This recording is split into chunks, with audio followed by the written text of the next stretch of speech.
Welcome to Through the HurriKane. I'm Kathleen Kane. Can you believe it? This is our 7th episode. We've had me as a guest with our star co-host, Lexi Golfer.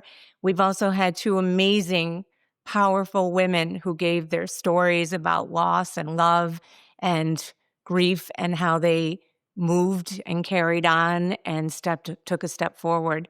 So now we're in our 7th episode, and Lexi and I thought it would be nice if we rejoined forces and if we kind of went back and dissected the first couple, because that was a lot to take in. I was talking to my niece, Kelsey, the other day, and it was Thanksgiving. And she and her husband were coming in from New Jersey, and they told me a story about how they put the podcast on with Dr. Linda Barrace. And Brandon is an insurance executive, and Kelsey is a nurse practitioner at Children's Hospital in Philadelphia. So she has certainly seen her share of loss. She's seen her share of heartache. She's seen her share of sad stories with children involved. But they both said the same thing. She said, we had to turn it off at a certain point. It was too sad. We couldn't get through the rest. And I said to her, but Kels, you live and work in that environment all the time. And her response was so poignant. She said, but I don't ever see the aftermath. Wow. I don't ever see the aftermath. So I urged them and told them to continue on with the episode because, yes, it is a sad story. Dr. Barrace, Linda Barrace's story, and Dale Hadley's story, they are sad stories. There's no doubt about it. It's heavy. It's a lot to get through. But once you get through it, the whole point is that they wanted to show people that they regained their strength after their tragedy. I'm actually starting to cry even just thinking about their episode. So I guess I'm really not the one to be giving out advice to Kelsey and Brandon, but I'm going to anyway. We all know that. Continue on with the episode because what they have come through, their hurricane that they have come through, that they have walked through so valiantly and so bravely and so poignantly and thoughtfully and sadly, has become almost an example for other people. And that's why they came on to this show, because they knew it was going to help other people just listening to their story. And their call to action, to me, is just so impressive. And I think it might also be a healing mechanism for them. And the whole purpose is for them to show other people that they're still there. They're still walking. They're still talking. They're still living.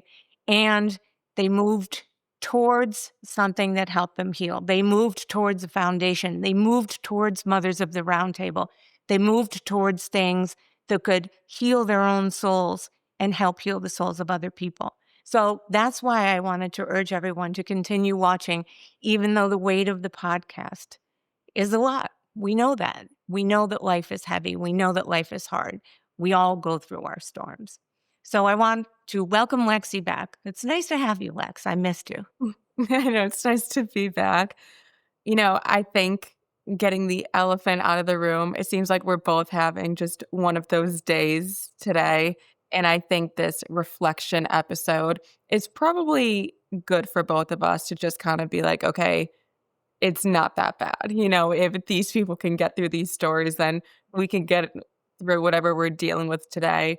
So obviously we did our episodes, and then Dr. Linda Barrace and Dale Hadley. I don't know Dr. Linda Barrace personally, but I know Dale Hadley very well.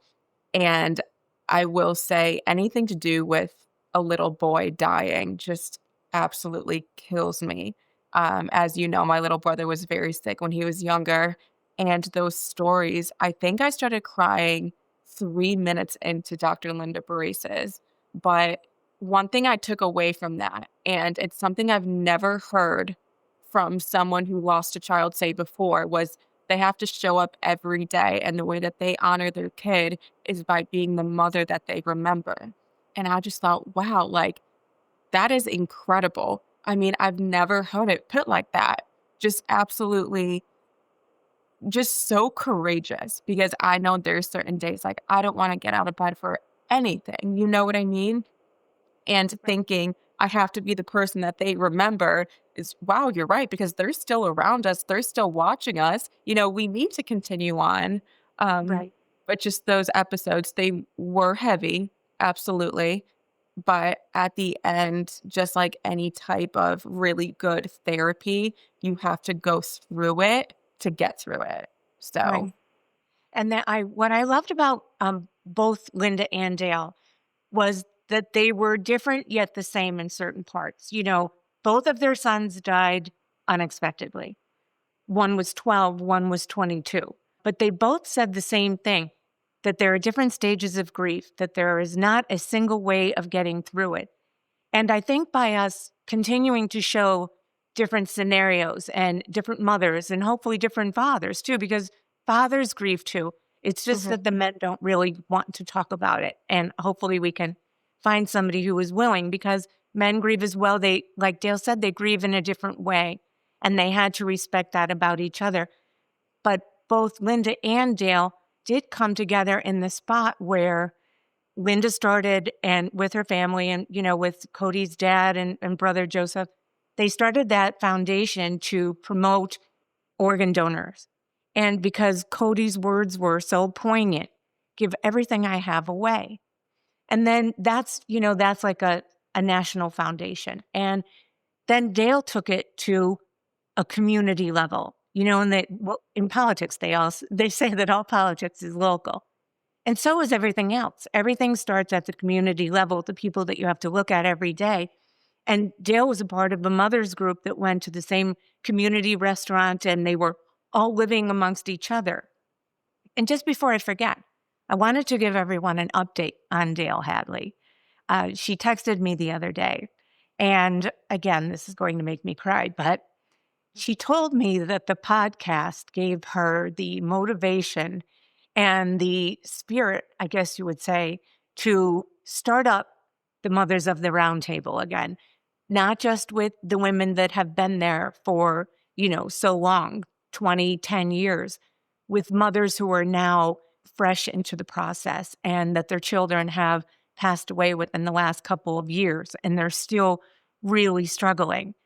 They've added 4 new members, which is, I think, fantastic. And one of the mothers said to Dale, I saw the podcast. I'm so glad you're doing this because I really needed someone. I feel like I've lost all my friends and I need someone to talk to. And Dale is almost like a new person now. She's so enthusiastic about it and she's so energetic about it. And her purpose has been renewed. And she has said that. And I just think that their spirit, both Linda and Dale, and Linda has said the same thing. So many people have contacted her with such an outpouring of support and love.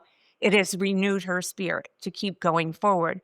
And the mere fact that these mothers can do it once, let alone twice, and let alone every single day, which, I'm sure they get up and do that every day, is such a testament to the unbreakable human spirit. When we think we can be broken, when we think we are, when we think we're at the bottom of the heap and there is no way out, we can look back and say, okay, yes, Linda and Dale did it. We could do it too. And we're actually going to have more stories, different scenarios, because everyone is different. But I had this Oscar Wilde quote that I saw, and it was, we're all in the garbage heap. Some of us are just looking up at the stars. And I mm, think that's amazing because I feel like that's what Linda and Dale do. And they're such a beautiful example. But Lex, you are in charge of our social media. So you mhm. know everything. You read everything, see everything. Yeah, well, you gauge what's happening out there. Mhm. I know there were a lot of comments on the episodes. I thought it'd be nice if you read what some of our viewers and listeners feel about the episodes. Yeah, absolutely. Before I read those, I do want to note that not everyone is going to be the foundation starting parent that loses a child or the one that, builds a community. And like that is okay. As you know, like I have my own story. And I remember my mom telling me because I wanted to do so much with it. I was like, okay, this happened to me. It happened for a reason. So I need to go find that purpose and use that as motivation and do XYZ. And my mom told me, you don't have to dedicate your life to this just because it happened to you. She said, it's okay to just want to live a simple, calm life, a peaceful life. And I think a lot of people out there will resonate with that too. They're just not the type to go out and start something off of the memory or off of the cause, and that's okay.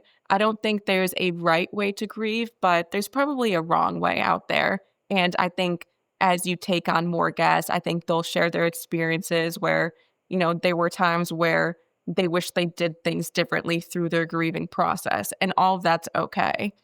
So let me pull up some of the comments and I'll just read a couple of them. And while you're doing that, I completely agree with you. I actually also think that. I mean, you know, we all have our own stories, right? And sometimes I think, okay, well, maybe I should have done more with mine. But then I also sometimes think, and I believe it, that sometimes getting up in the morning and holding your head up high and walking out there and living or laughing or just being is plenty. And that's an example to people. People see you just like, the produce man saw Dale in the store and decided that he was just going to say something to her. And that small act of kindness or our small acts of bravery, even just getting up and doing something and, being the mother that they expect you to be and that they remember. I think that's completely brave. To me, that's where it could end, right? I also just wanted to give examples of how other people have done it because it's not going to be for everybody. Grab onto what you can grab onto. As they say, if you're, getting a tarot reading, discard what doesn't work for you because it is all different. Yeah, absolutely. So let's read a couple of the comments. This one I'm going to read. I'm sure you read Viktor Frankl's book, Man's Search for Meaning. That is a great book. It's a great read if you haven't already. So I'm going to add that to your list because I don't think you check out the comments the way I do. I'm going to email that to you so you read that book. It's amazing. And anyone I listening, actually it's a really great book. I read the book. Oh, you have? I have. I hope that wasn't insulting thinking, oh, you haven't read this. No, maybe I'll have to read it again. Oh, that's so funny. Okay. Congratulations. It's a blessing to be able to reach across the table and communicate no matter who you are, what happened in your life, and if people agree or disagree. Keeping the lines open to talk together will being a unity that the USA so desperately needs. There's a little typo in that. You know Congrat. what? That's such I'm sorry to interrupt. I will. That's such a great point, though. You Mhm. We are so divided, and it's to the point where, it's about to explode, and it's just families not talking to families, all that stuff. Mhm. But if you look at all of the things we have in common, I mean, fathers are fathers across the globe. Mothers are mothers across the globe. There isn't a single human being on the face of this earth who has not grieved at one point or another, who has not had a loss at one point or another. Their mother, their father, I mean, even pets, their brother, their sister, their aunts, their uncle. And it is something that unites us all. It does not matter what we look at, what we look like, where we live, what our political party is. None of that matters. In fact, it sounds so ridiculously silly when you put it in the context of that we're all the same and that we have the ability and unfortunately the opportunity to grieve. Yeah. I mean, even grieving shouldn't unite us. A joy should too, I think living in the DC area, the state of politics right now, I mean, it's brutal. As you know, my fiance and I have very different political views, and people always ask how we get through it. And I tell everyone, I know Andrew so well. He has the kindest, most sensitive, loving heart. And at the end of the day, I think we agree on the foundation of issues, just not how to solve them. And I think if more people just communicated and talked openly and had that discussion and had the opened mind, we would be in a much different position. So I think a lot of people, when you came on and started this podcast, were like, wow, okay, like she's able to really discuss this in such a vulnerable manner. And the fact that you said, I'm not here to defend the past, I think gained you a lot of credibility in people's eyes who were just watching to maybe discredit you a little bit because you could have easily done that, but that's not what this podcast was about. It's about other people's stories. It is. So And I there's do want to ask, What do you think the listeners and viewers resonate with the most? Is it your vulnerability? Is it your guest stories? Or is it the themes of resilience? Or is it all three?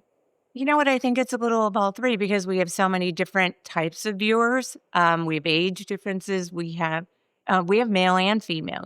At first we thought that this is just going to resonate with women, but it really doesn't. I think most of our viewership is actually men, which I think people take things away at different points in their life too. Like maybe now they're taking away resilience, and maybe in a year or so they'll take away something different because their life situation has changed and something has come up with them. And, the whole point of this podcast is that to be human beings, I love that you and I are very real. Like when you say I have a question for you, my heart stops because I'm thinking, oh, Jesus, what's going to come out of her mouth? And how am I going to answer it?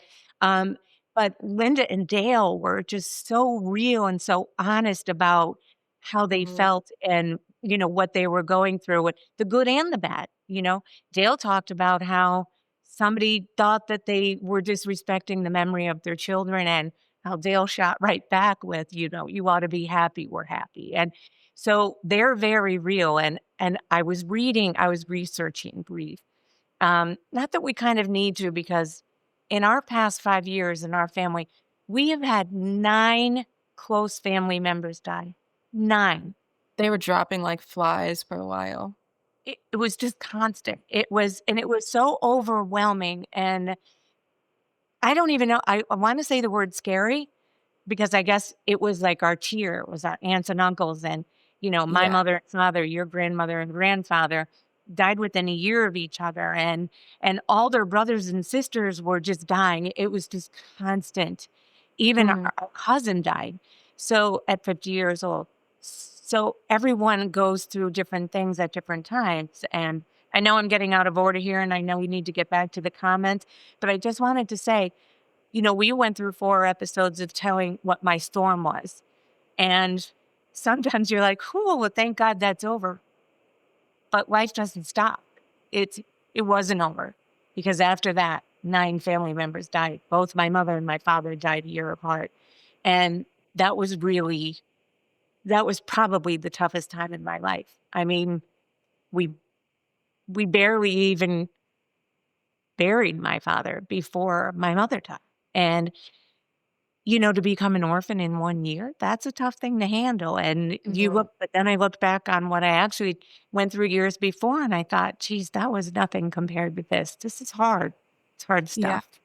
Well, I think that's the thing about life is that when we go through something so traumatic and come out on the other side, we almost have like a breath of relief where it's like, okay, like now I'm on the right track. It's like a movie ending. You know what I mean? There's the climax and something goes so horribly wrong, but then the protagonist, they're okay.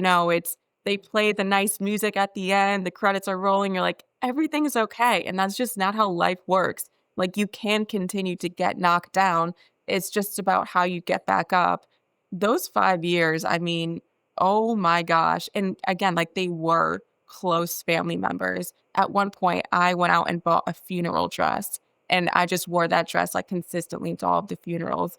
It was it was a lot, but I will say, although I don't think our family handles loss very well, we handle it in a very Granahan type way. There were a lot of funny moments in those 5 years. I mean, remember the day Uncle Mark and my mom, when those 2 get together, they were crying about Gigi and Pops, which totally fair, and you had made dinner for us that night, and they show up a little bit late to dinner. We're having spaghetti and meatballs, and Uncle Mark starts playing sad music. And before we know it, Uncle Mark is crying into his spaghetti and meatballs. And then we're all laughing, but then we all start crying. And then the sad song ends, and he goes, play another one, play this song. So then we're all crying again into our spaghetti and meatballs, but we're laughing in between. I mean, we handle things in our own way. It's not for everyone. And maybe it'll evolve as things happen to us. But I want to get to this one comment because I have a question about it. The comment says, so happy to see this podcast. You will always be a hero to my wife and me. May your future be bright and storm free. Now, do you want people to look at you as a hero? I think I know the answer to this, but okay, No, that's what I thought. no. I mean, no, I appreciate that. I really do. Hmm. Because, I think here's what I believe a hero to be. And we overuse that in this country, way overuse what a hero is. Getting up and living your life just after something that I went through, I don't think is being a hero. I think that's just life. I really do. I think people who go above and beyond, I mean, I think Linda and Dale are heroes because they've lived through literally a hell on earth, but they then decided that it was important for other people to know their story. And that's hard to do. I mean, I had nightmares for weeks before we started this podcast, before our first recording. I had nightmares. And I don't really go back I don't revisit the past much, but my subconscious was revisiting the past and I had nightmares. And then we were afraid for Linda and Dale that this would kind of bring things back up and they would be sad again and they would go through it again. But what they then told us is we go through it every day regardless. If we can Hmm. step out there and be comforting to one other person, and Linda always said it, all we need is one person. We just need one person to listen to this and say, I can get through today. Then it's a success. That's a hero. That to me is a hero. Grief does stick with you every day. And you said it to me once that grief is love with nowhere to go. But I think it becomes almost a companion to the griever, where I think at some point, if that grief went away, they might miss it because it's the memory and the love of their lost one just with them every day. And I think if that went away, they would feel a little bit abandoned. I mean, I guess you're right. I've never experienced that kind of a loss. I mean, and you know what? It's terrible. And they both told me the same thing, but I'm going to say it anyway, and then they can write their comments about how I'm wrong. But there's not different stages of grief, but I mean, losing a pet is not the same as losing a parent, or losing your 100-year-old great aunt is not the same as losing your child. I mean, there are different intensities, I guess I would say. And what I just feel like, but it all comes together in that same formula of it all comes down to loving. So our 87-year-old Aunt Ellen died a few months ago. And we were, we only saw her a day or two before that. And I remember waving to her and she waved back at me with that smile. And then the next thing you know, she died in her sleep. And I miss her. I look at my big flag out in the yard because she gave it to me when I was like 7 years old, and me and your mom for our birthday. And I look at that and I remember her, and it does make me cry because I want her to be here. But most of it is just remembering how much I loved her, how much she loved me. And it is a constant companion. I think somebody said grief is the shadow that love creates, because eventually everybody is going to go. We're all going to go at some point. Yeah. And, you know, I don't know. That's it. But I also think that, I want a happy life for everyone too. But like we just said, life just keeps going. And I think if you draw back on how you've made it through this hard time or that hard time, when it just keeps hitting you and you keep getting back up because you know you can at that point. I think that's a very good point you made. You can. I think people who haven't experienced a great loss probably feel anxious about the first one that they're Yeah. going to. I know one of my greatest fears, on top of everything, is something happening to my parents. And I have to stop myself from being so anxious about it and having that play in my head constantly, because then I would just be going through it twice, right? It's going to happen at some point in my life. Why go through that heartbreak twice? Once now, with the anxiety of it, and then the second time when it actually happens. So I think also when people hear these stories, it probably does make them a little bit anxious about what could happen. You know what I'm saying? Yeah, exactly. I read a Mhm. study once. ever since I was young, I go through these scenarios in my head because as I tell myself, I'm preparing myself for it because Yeah. I don't like surprises, number one, but I'm preparing myself. And I read a study years later that said, you're not being morose. People will just think, oh, you're just focusing on death. You're morose. You're one of those people. And it really is a thing that you're kind of preparing yourself. You're getting yourself mentally prepared and kind of built up on this steady box so that you don't Mm. get knocked down too much. But then there's also the train of thought that says you're not going to stop it. So why are you wasting those couple minutes, on that sadness? Put it out of your head somehow because it's not going to stop it from coming regardless. I think also me and you definitely like to be in control. I mean, I take my car everywhere just so I can leave when I want. I can do what I want.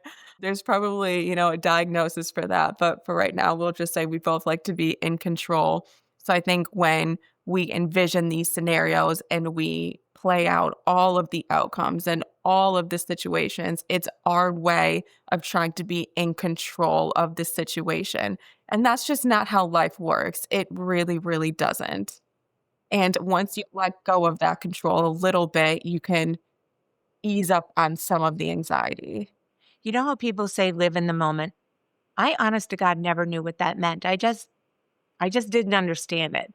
And because I'm just a couple years older than you, like Only a 3 few of decades, them. something like Yeah, that. my mom's a teen mom for sure. Yeah. Child between them. And you and I are like just a few years apart. But I will tell you that I have noticed a big difference because I have slowed down. I don't have to go 90 miles an hour anymore. I don't have 50 million things to do every day. My children are basically grown. And once you do slow down, you do take the time to think about all of this. And I do realize now what that means, live in the moment. Instead of me worrying about what I need to do next or what's going to happen tomorrow. And after you've been through a trauma, that's a real thing. You keep waiting for that other shoe to drop. Like, oh my God, what next? Oh my God, what's going to happen next? And you're robbing your days. I don't worry about that anymore because you and I are control freaks. And I have realized that we can't control any of it. None of it. Um, So now I'm just like, okay, well, you know what? I don't have 100 things to do today. So why don't I just go out and like take a walk around the yard or enjoy myself or go play with the dog or, just go spend time with one of our friends, something like that. And it's amazing what a difference it makes in your life. The anxiety does kind of seem to seep away a little bit, No, a lot of it. A lot of it. How do you think? What do you think about that? well, for those who struggle with being in the present or don't necessarily know what that means, there's an amazing book called The Power of Now by Eckhart Tolle, and I'm probably butchering his last name. I swear that book changed my life, and I do bookmark certain pages on it, and I go back to it throughout the years. And even for you, it's an incredible read. I mean, there's a spiritual aspect to it, but I wouldn't say it's aligned to any certain religion. It would be good for anyone to read. Once you kind of master that, it's almost like you start floating, and the film of life just kind of gets lifted a little bit. We're able to see colors like a little bit brighter. You're able to, feel the vibration of the trees, things like that, because people like us who are constantly thinking, we're not here. And it's almost like we see the world with a film over it because we're replaying situations in our head or coming up with situations. And that book honestly helps so much. That and meditation. Meditation's a little bit harder to master. I still would say I'm not all there. Yeah, I'd But say within 5 minutes, I'm like, "Oh my god, I can't stand this." I know, my stomach's growling, I'm kinda like, I'm looking around at the other people, like yeah, like, You "Are know you guys really doing this?" Yeah, that's right. When I was going through the divorce, I told you that was actually harder than, the other situation through college. I remember years later, I would go back and, there were people that I had met along the way that I honestly never even saw. I couldn't even see it. It just like you said, it was like this film or this fog, and which was a little scary because then I thought, oh my God, how much else did I miss? My mother once said, my mother went through it. Our, our mother went through a bad divorce too. It was awful. They didn't have a lot of money. It was a really rough situation. And I remember years and years later, she said to all of us, it took me about 6 months to get through over that divorce. And I know I was kind of absent for 6 months. And the rest of us looked at each other. We're like, 6 months. So, she walks out of the room and I'm like, does anybody know that was it was more like, honestly, 3, 4 years, and we're all like, "Yeah, yeah, 6 months," and then we're like, "Let's not tell her," because if that's what her brain tells her, because she would be so upset if she took that long to get over it and that long out of her time with us and ours with her. I think she would be really disappointed, and we didn't want that for her. I mean, it was past. There was no point in correcting her, but we all No. still laughed like, "Oh, yeah, that was a long 6 months." Yeah. And I would dare you guys to tell Gigi that she was wrong about that. No, no. Our brains will always protect themselves, and I think disassociation is probably a good word to describe kinda how we are when we're going through a traumatic event where we're just not really there. We're kinda like a shell of ourselves. I mean, even my memories sometimes, it's just not as you were saying, like, you would meet people, but you wouldn't actually be seeing them. You could tell me your name, and I would completely forget it. I always said I would be the worst witness to a crime. 'Cause when they sit you down and they're like, "Okay, close your eyes. What were you seeing?" I'm like, "I have no idea." I'd be sending some innocent person to jail because I have no idea. I'd probably just be, like, making stuff up in my head. Yeah, your brain has a funny way of dealing with these things. I'm not sure if you're familiar at all with EMDR therapy. Sure. It that is an incredible tool to use. I don't know of many people that do it in our area, but it is offered at a lot of different places nationally. You really have to go to someone good, but what they do is they hook up your fingers to these sensors, their vibration methods, and they put headphones on you that beep in your ears. And what you do is you retell the story of the traumatic event that you went through. And as you're telling it, you hear the beeping bilaterally and buzzing on your hands. And what it does is it takes away the physical response to that traumatic event. As you know, I'm sure when you think about things that have happened to you, you can tense up so quickly and your body has such like a visceral reaction. Well, what this does is it takes that away because your body does keep the score of things that have happened to you. So in order to change things in your mind, like your body has to do the same. And that's an incredible method for truly anyone. I did it myself a few years ago, and it's almost as if you're staring at these boulders and you just hook up these boulders to dynamite, and those boulders are your traumatic event, and you kind of just explode it, and then you walk through to the other side. Of course, it's not going to take away the crippling pain of losing a child, but it really does lessen the effects that your body has on the situation. Yeah, and like both Linda and Dale said, there are many storms. They can't be compared. There are many storms in life. It doesn't just have to be something just, so devastating like that. It could be things that we know we're going to get through, but at the time, it's really, really difficult. So it looks like we're running out of time. It always seems to go by so quickly. And thanks again for being here, Lex. But I think to round out this episode, we want almost a call to action for people who are now at the Christmas season, because that seems to be a really tough time of year for everyone. It brings up loss, it brings up loneliness, and all of those other things. But let's take an example out of Dale and Linda's playbook and connect with other people, go give back to other people. You may have a neighbor who could just take, a plate of your Christmas food that day, and just to know that there's somebody next to her or next to him and they have someone to talk to. But there are so many different ways. And I think I urge everyone to just stay connected, because even just you and I, we have each other and our whole big family, but some people don't have that. And I think reaching out to other people is a great way. Also, I wanted to let everyone know that our next guest will be on the December 23rd podcast, and she's amazing. I will tell you that we never met before, but I drove out to Philadelphia to meet her for lunch at this fabulous restaurant called Farmer's Foundry, something like that. And she's one of those people that if we had met in high school, we would have had a couple beers together because she's cool, she's tough, she's honest, and she and her husband and her sons are have built a foundation out of lemons and lemonade, as they say, one cup at a time. And their boss, their founder, is this adorable little firecracker named Alex. At 7 years old, she decided that she was going to fight childhood cancer, including her own. And she started a lemonade stand.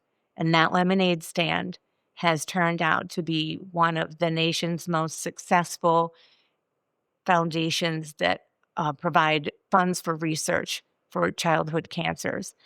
Liz is going to be on, Liz Scott, and she's just amazing. She will tell us all about the foundation, all that it does for other people, and she'll tell us about Alex, because I urge you to check out Alex's Lemonade Stand website and watch the video or catch them on Instagram, because it's just so heartwarming. So join us for the next session. And also check out our website at throughthehurricanepodcast.com. Every episode has a song, whether it's chosen by me or chosen by our guest. And we think it's pretty cool. I want you to check it out because every storm needs a playlist. Thanks for joining us. I'll see you next time. Thanks for listening to Through the Hurricane. Please like and subscribe wherever you get your podcasts. See you next time.